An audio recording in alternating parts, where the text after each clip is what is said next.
말씀의 제목이 모세의 기도인데 여러분 보시면 아시겠지만 10편, 90편 그 제목이 있죠. 하나님의 사람 모세의 기도라고 되어 있습니다. 오늘 같은 시대를 살아가면서 문득 하나님의 사람 모세의 기도가 정말 궁금해졌습니다. 왜냐하면 하나님을 향해 불평하고 거역하는 이스라엘을 이끌던 모세가 드릴 수밖에 없었던 기도, 그 기도가 오늘 우리 시대를 극복하는 신앙의 기도가 될 수 있다면 얼마나 좋을까. 정말 우리가 마음을 다하여 하나님을 의뢰하고 이 시간에 하나님의 지혜를 얻고 지식과 명철을 들을 수 있으면 얼마나 좋을까. 그런 마음으로 이 10편 90편을 통해서 함께 은혜를 나누기 원합니다. 무엇보다도 하나님의 사람은 기도하는 사람이죠. 하나님의 사람이란 어떤 사람입니까? 언제 어디서나 무엇을 하든지 하나님을 인정하는 것에서 시작하는 사람이죠. 1절과 2절은 바로 그와 같은 하나님의 사람 모세의 확신을 우리에게 보여줍니다. 그 확신의 내용은 먼저 하나님께서 우리의 거처가 되신다 하는 고백입니다. 우리의 거처. 정말 우리도 하나님께서 우리의 거처가 되는 것을 인정하십니까? 사람들이 머물 곳, 거할 곳을 구하는데 이 하나님께서 우리의 거처가 되신다는 것이죠. 보이는 것과 보이지 않는 그 모든 것을 넘어서 하나님께서 우리의 거처가 되신다.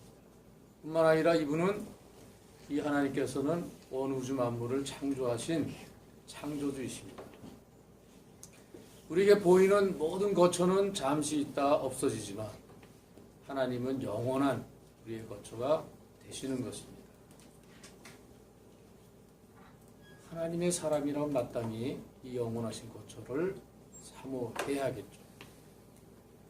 그럼에도 불구하고 오늘을 살아가는 많은 사람들은 이 영혼이라는 개념도 낯설고 하나님을 거처로 생각하는 것도 어려운 시절이 된 것 같습니다. 만약에 우리가 하나님이 영원한 거처가 되신 사실을 고백하고 믿는다면 우리가 먼저 우리의 연약함을 주님 앞에 인정해야 할 것입니다. 영원한 거처에 들어가기 위해서 필요한 첫 번째 조건, 바로 인생의 연약함, 인생의 한계를 인정하는 일입니다. 인생은 티끌입니다. 인생은 아침에 꽃을 피고 저녁에 시드는 풀과 같습니다. 뿐만 아니라 하나님께는 하루가 천년 같은, 천년이 하루 같은, 그래서 인생의 존재가 잠시뿐이라면 하나님은 영원하신, 그리고 심지어 그 인생을 만드신 바로 그분이시고 그분이 우리의 영원한 거처가 되신다는 것입니다. 인생의 유한함, 난약함의 의미는 무엇입니까? 우리 모두는 죽는다는 것이죠.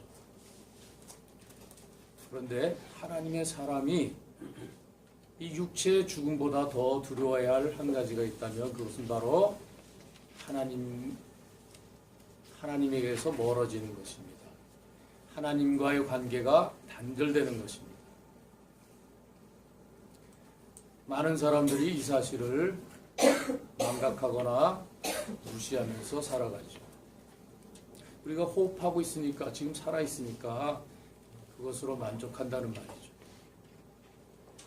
그러나 모세는 영원하신 하나님께서 우리의 거처가 되신 사실을 통하여서 우리의 연약함을 인정하고 있습니다.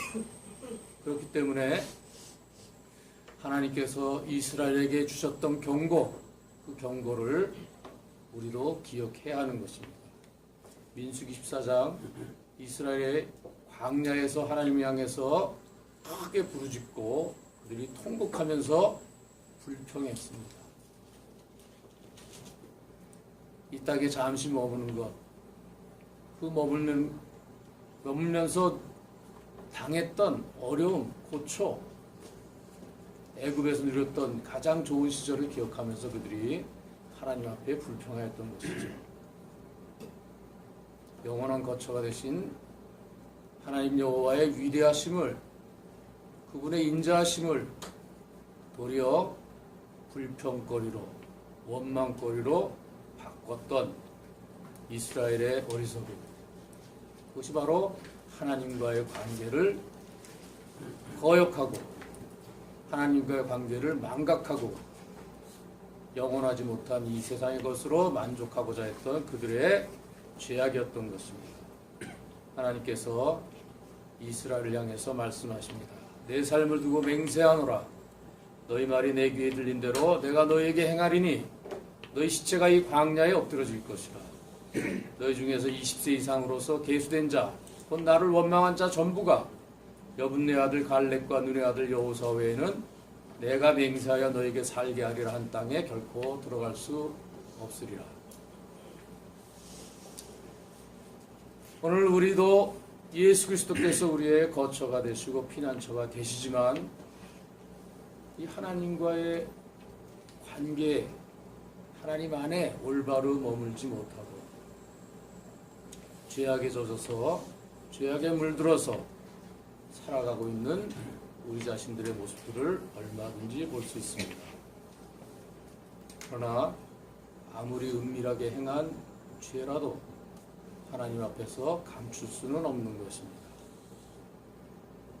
감출 수 있다고 생각하는 것이 곧 죄악입니다. 결코 인생의 공로를 무력화시키고 그 의미를 깎아내리고자 하는 의도는 없지만 우리 인생의 행함이 하나님 앞에서 잠깐일 뿐입니다. 희로애락을 말하지만 인생의 자랑은 수고와 슬픔뿐이다 라는 시편 기자의 고백이 맞습니다. 왜냐하면 우리는 너무도 쉽게 하나님 여호와를 망각하고 죄악에 물들기 때문인 것입니다. 하나님의 말씀 한마디면 우리는 흙으로 돌아갈 수밖에 없는 존재입니다. 하나님 앞에서 천년이란 긴 세월이 지난 어제의 한순간처럼, 밤의 한순간처럼 짧은 것입니다. 홍수가 나면 모든 것을 쓸어가죠. 하나님의 심판, 하나님의 엄중하신 하나님의 그와 같은 행위는 인간의 모든 것을 순식간에 멸하실 수도 있는 것입니다. 오늘 우리가 이 경고의 말씀을 깊이 생각할 수 있기를 바랍니다.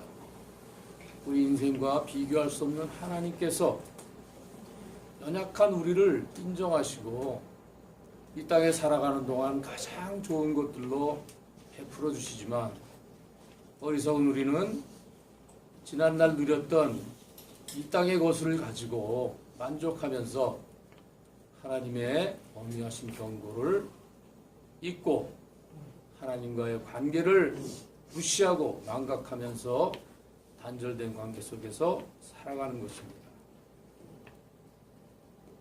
우리에게 필요한 것은 무엇입니까? 우리의 진정, 이 순간, 이 짧은 시간에 정말 영원하신 하나님으로부터 주시는 하나님 안에서 누리는 진정한 감사, 기쁨, 그것을 누리기 위해서 필요한 것이 무엇입니까? 모세는 120년을 살았는데 그는 120년 살아온 그 세월 가운데서 하나님의 명령에 순종할 수 있었던 것을 가장 소중한 것으로 고백합니다. 실제 모세는 여러분이 잘 아신 대로 그 생애를 통해서 저 하늘부터 저 땅 끝까지 세상의 최고의 것으로부터 세상의 가장 말단에 이르는 그런 삶을 경험했습니다. 그 마지막 이스라엘을 이끌고 광야를 지났지만 결코 약속의 가나안 땅에 들어갈 수 없었죠. 그러나 모세는 기꺼이 하나님의 명령을 좇아서 요단강 이편에 머물렀습니다. 순종, 하나님의 경고에 민감하고 하나님의 약속에 신실할 수 있는 것은 바로 이와 같이 인간을 의지하고 세상의 것으로 만족하는 것이 아니고 하나님만 의지했기 때문에 가능한 것이었습니다. 하나님의 사람, 모세와 같은 사람은 이 땅에서 천년 만년을 사는 것을 의미가 없다라고 한마디로 생각합니다. 왜냐하면 하나님이 없는 모든 것, 하나님이 아닌 모든 것은 헛된 것이기 때문입니다. 그래서 모세는 지혜를 구합니다. 삶의 날들을 계수하는 지혜. 그 마음을 달라고 주님께 간구합니다. 모세가 고백하고 찬양했듯이 이 지혜는 하나님 안에서 오직 하나님의 은혜로 알 수 있는 진정한 지혜로 덧없는 인생 속에서 하나님이 주시는 삶의 의미와 가치를 찾아 누릴 수 있는 그와 같은 지혜인 것입니다. 세상의 지혜와 하나님의 지혜는 결코 같지 않습니다. 비록 구약에서 지혜라는 것이 이 땅의 지혜를 무시하지는 않지만 그러나 이 땅의 지혜를 능가하는 하나님만이 줄 수 있는 지혜가 있다는 사실을 기억해야 합니다. 정말 우리가 이 사실을 안다면 간절한 마음으로 이 지혜를 또한 간구해야만 하겠습니다. 지혜의 날을 계수하는 것. 이 세상에서 다른 것으로 만족하며 살아가는 날보다 하나님을 인정하고 하나님의 말씀을 듣고자 하고 하나님 뜻에 순종하고자 하는 날들로 이어지는 믿음의 삶. 그 삶의 풍성함을 누리는 것이 바로 지혜의 날을 계수하는 삶의 날을 계수하는 하나님께서 주신 지혜인 것입니다. 여호와를 경외하는 것, 여호와를 아는 것. 그렇습니다. 이제 우리가 이와 같은 마음으로 이와 같은 기도를 올린다면 마땅히 해야 할 일 있죠. 모세가 말했듯이 여호와여 돌아오소서. 언제까지니까 하나님은 결코 우리를 외면하지 않으시지만 그럼에도 불구하고 우리의 간구를 듣기 원하십니다. 여호와여 돌아오소서.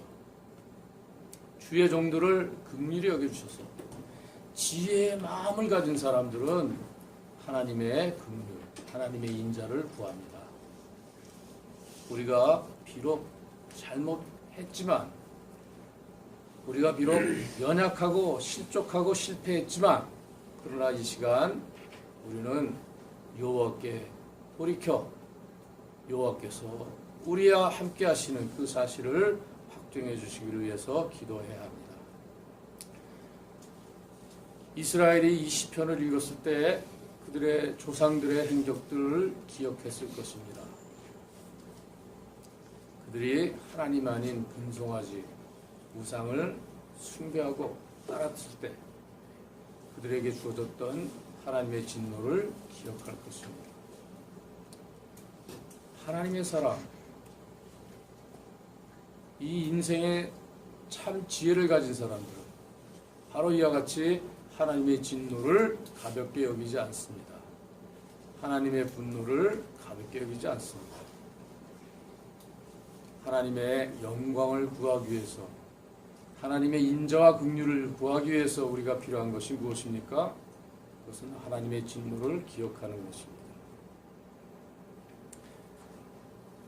믿음으로 참으로 하나님이 거처가 되시고 그 하나님이 이 모든 것을 주관하신다는 그 사실을 믿는다면 여기 담대히 주님께 나가서 우리가 괴로움을 당했던 그 날수만큼 그 연수만큼 우리에게 기쁨을 허락해 주시옵소서 기도할 수 있는 것입니다.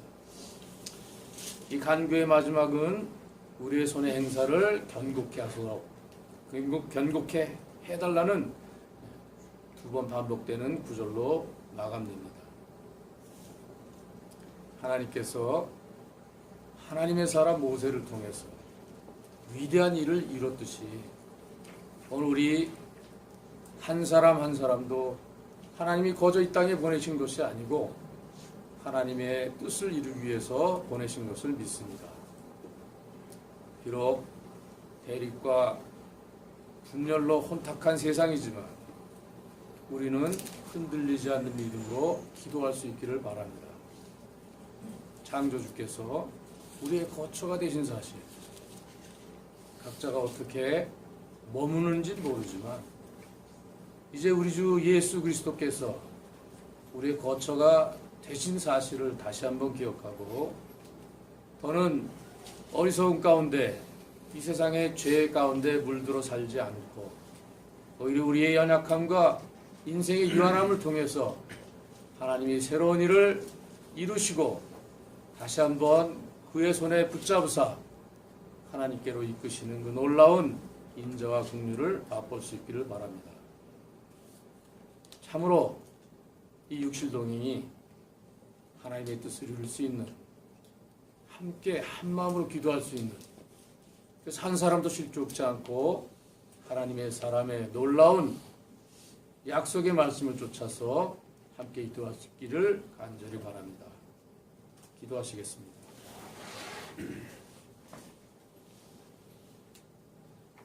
하나님 아버지,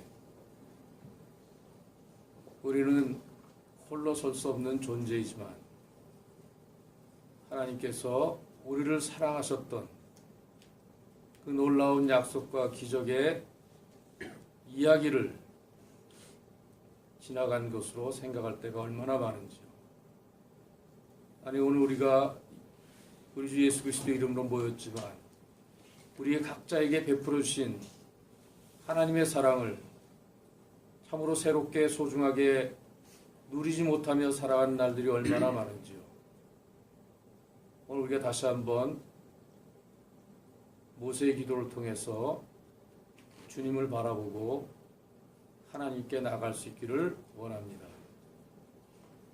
너희는 하나님께로부터 나서 그리스도 예수 안에 있고 예수는 하나님께로서 나와서 우리의 지혜와 의로움과 거룩함과 구속함이 되셨다는 사도 바울의 가르침을 우리 마음판에 다시 한번 새길 수 있는 은혜를 허락해 주시옵소서.